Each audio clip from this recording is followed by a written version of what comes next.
तो जैसा कि आप सभी खेसारी निरहुआ पवन की पत्नी को देखी है, जो कि बड़ा ही खूबसूरत है। लेकिन क्या आप सभी कभी रितेश पांडे की पत्नी से मिले हैं? कौन है, कैसी दिखती हैं? तो अगर आप सभी मिलना चाहते हैं रितेश पांडे की पत्नी से, तो बने रहे हमारी वीडियो के साथ अंत तक।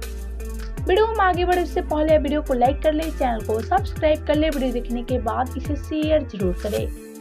और हाँ, अगर आप सब भी हमारे चैनल को सब्सक्राइब नहीं किए हैं तो जल्दी से सब्सक्राइब कर ले। तो चलिए वीडियो में आगे बढ़ते हैं, आपसे बुलाते हैं रितेश पांडे की पत्नी से। तो जैसा कि आप सब जानते हैं, रितेश पांडे भोजपुरी की आन बान शान है। जी हाँ, आज रितेश पांडे को टक्कर देने वाला भोजपुरी इंडस्ट्री में कोई नहीं है। और ऐसे में आप सभी जानते हैं, रितेश पांडे भोजपुरी में अपनी ठाठ पूरी तरह से जमा चुके हैं। और ऐसे में आप सभी जानते हैं, रितेश पांडे महीने में 3 से 4 गाने आराम से रिलीज कर देते हैं। और बात करें रितेश पांडे की फिल्म की, तो इनका फिल्म भी ब्लॉकबस्टर साबित होता है। लेकिन ये तो रितेश पांडे की कुछ बात है, और हम यहाँ बात करें उनकी पत्नी के बारे में। जी हाँ, आज इस वीडियो में हम मिलवाने वाले हैं रितेश पांडे की पत्नी से। तो चलिए बिना देरी किए आपसे मिलवा देते हैं रितेश पांडे की पत्नी से। तो ये रही रितेश पांडे की पत्नी, जिसका नाम है वैशाली पांडे। आपको बता दें, वैशाली दिखने में काफी खूबसूरत है।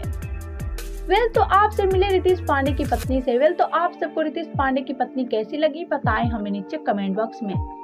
वीडियो अच्छा लगे तो वीडियो को लाइक करें, शेयर करें एंड चैनल को सब्सक्राइब करना ना भूलें।